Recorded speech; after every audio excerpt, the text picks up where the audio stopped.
নেপথ্য থেকে বিভিন্ন সময় পরামর্শ দিয়ে আমাদেরকে উৎসাহিত করে, উদ্বুদ্ধ করে। যশোরে আসলেও সে বিভিন্ন সময় সাতাশি বন্ধুদের খোঁজখবর নেয়। সেই বন্ধু, জনপদের বন্ধু, বাঘাপাড়া জনপদের বন্ধু জোহর আলী, জোহরকে মঞ্চে এসে দুটি কথা, দুটি অনুভূতি প্রকাশ করার জন্য অনুরোধ করছি।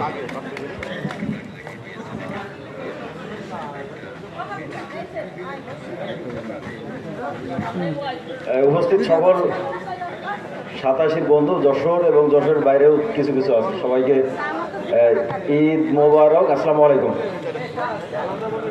আসলে দীর্ঘদিন আজকে আমার স্কুলেরই অনেকের সঙ্গে দেখা হয়েছে, যে আমার স্কুল এসএসসি পাশের পরে সম্ভবত দেখা হয় না, যে একজনের সাথে এরকম ঘটনা ঘটছে। আর বাইরের তো অনেকের সঙ্গে দেখা হয়নি আগে, যারা বাইরে থেকে যারা আসছে আর কি, বন্ধুরা। তাই এটা নিঃসন্দেহে একটা ভালো উদ্যোগ যে দীর্ঘদিন পর এই ধরনের একটা আয়োজনের মাধ্যমে আমরা একে অপরের সঙ্গে দেখা করা অন্তত সৌভাগ্য হচ্ছে। নইলে হয়তো বা যাদের সঙ্গে অনেকদিন পর দেখা হলো, এটা দেখা সৌভাগ্য হতো কিনা সেটা জানি না। অনেকের সঙ্গে দেখা হয়, কিন্তু অনেকের সঙ্গে আসলে দেখার সুযোগ হয় না। কর্ম ব্যস্ততা, আমরা সবাই মোটামুটি এখন কর্মব্যস্ততার ভিতর আছি আর কি। সবাই যেহেতু আমরা এখন 50 আপ বয়স সবার, সেই জন্য সবার সাংসারিক জীবন আছে এবং কর্মব্যস্ততাতে সব মিলেই থাকি। তা খুবই ভালো লেগেছে যে আমরা সবাই কষ্ট করে এখানে এসেছি আর কি।